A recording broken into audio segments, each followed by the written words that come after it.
Hello दोस्तों, आइए आपके बीच एक और अच्छी सी मोरल स्टोरी लेकर आए हैं। एक सास बहू की कहानी। कहानी का शीर्षक है सास और बहू। कुछ रिश्ते बहुत मीठे होते हैं, बस बातें कड़वी होती हैं। तो दोस्तों आइए आपको सास बहू की कहानी की तरफ ले चलते हैं। अंदर से आवाज़, जिंदा हूँ माँ जी। तो फिर मेरी चाय क्यों अभी तक नहीं आई? कब से पूजा करके बैठी हूँ। ला रही हूँ माँ जी। बहू चाय के साथ भजिया भी ले आई। सास ने कहा, तेल का खिलाकर क्या मारोगी? बहू ने कहा, ठीक है माँ जी, ले जाती हूँ। सास ने कहा, रहने दे, अब बना दिया है तो खा लेती हूँ। सास ने भजिया उठाई और कहा, कितनी गंदी भजिया बनाई है तुमने।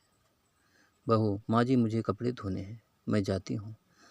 बहू दरवाजे के पास छिपकर खड़ी हो गई। सास भजिया पर टूट पड़ी और पूरी भजिया खत्म कर दी। बहू मुस्कुराई और काम पर लग गई। दोपहर के खाने का वक्त हुआ। सास ने फिर आवाज़ लगाई, कुछ खाने को मिलेगा? बहू ने आवाज़ नहीं दी। सास फिर चिल्लाई, भूखे मारूंगी क्या बहू? आई, सामने खिचड़ी रख दी। सास गुस्से से, ये क्या है? मुझे इसे नहीं खाना, ले जाओ। बहू ने कहा, आपको डॉक्टर ने दिन में खिचड़ी खाने को कहा है, खाना तो पड़ेगा ही। सास मुंह बनाते हुए, हाँ तू मेरी माँ बन जा। बहू फिर मुस्कुराई और चली गई। आज इनके घर पूजा थी। बहू सुबह 4 बजे से उठ गई। पहले स्नान किया, फिर फूल लाई, माला बनाई, रसोई साफ की, पकवान और भोज बनाया। सुबह के 10 बज गए। अब सास भी उठ चुकी थी।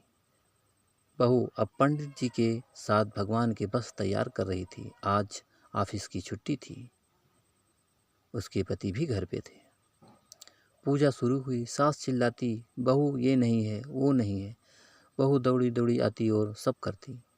अब दोपहर के 3 बज गए थे। आरती की तैयारी चल रही थी। पंडित जी ने सबको आरती के लिए बुलाया और सबके हाथों में थाली दी। जैसे ही बहू ने थाली पकड़ी, थाली हाथों से गिर पड़ी। शायद भोज बनाते हुए बहू के हाथों में तेल लगा था, जिसे वो पूछना भूल गई थी। दोस्तों, सारे लोग तरह तरह की बातें करने लगे। कैसी बहू है, कुछ नहीं आता, एक काम भी ठीक से नहीं कर सकती, न जाने कैसी बहू उठा लाए।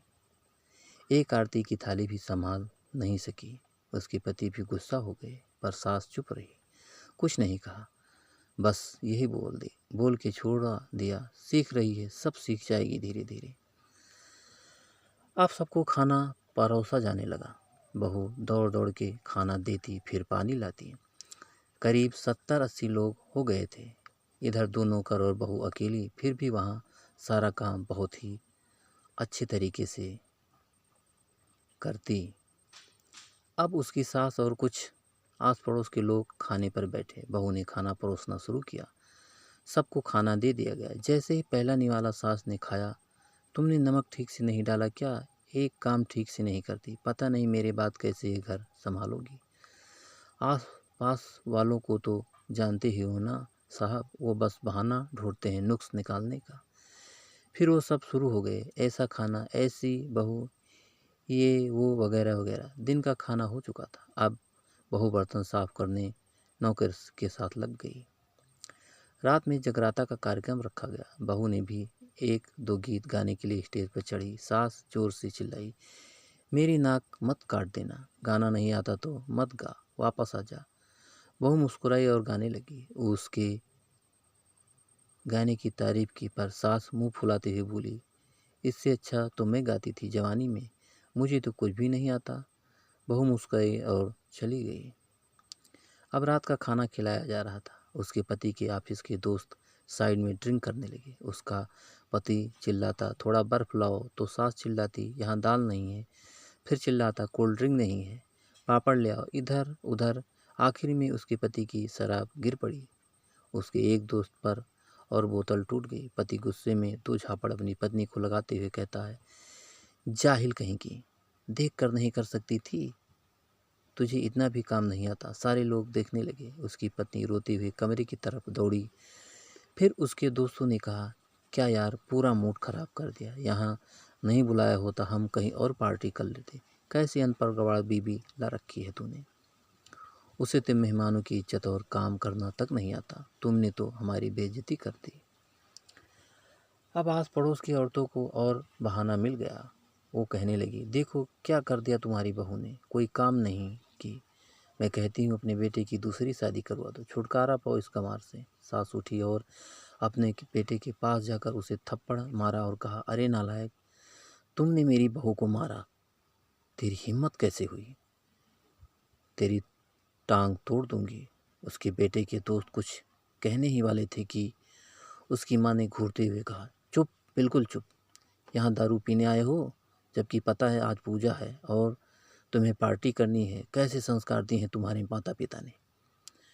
और किसने मेरी बहू को जाहिल बोला। जरा इधर आओ, चप्पल से मारूंगी अगर मेरी बहू को किसी ने एक भी शब्द कहा। अरे पापी, तूने उस लड़की को बस इसलिए मारा कि तेरी शराब टूट गई। पापी, वो बच्ची सुबह 4 बजे से उठी है, घर का सारा काम कर रही थी, ना सुबह से नाश्ता किया, ना ही दिन का खाना खाया, फिर भी हंसते हुए सबकी बातें सुनते हुए, ताने सुनते हुए घर के काम में लगी रही। तेरे यार दोस्त को वो अच्छी नहीं लगी। जूते से मारूंगी तेरे दोस्तों को जो कभी उन्होंने ऐसा कहा। उसके यार दोस्त चुपके से खिसक गए। अब सास बहू के कमरे में गई और बहू का हाथ पकड़कर बाहर लाई। सबके सामने कहने लगी, किसने कहा था अपनी बहू को घर से निकाल के दूसरी बहू ले आना। जरा सामने आओ।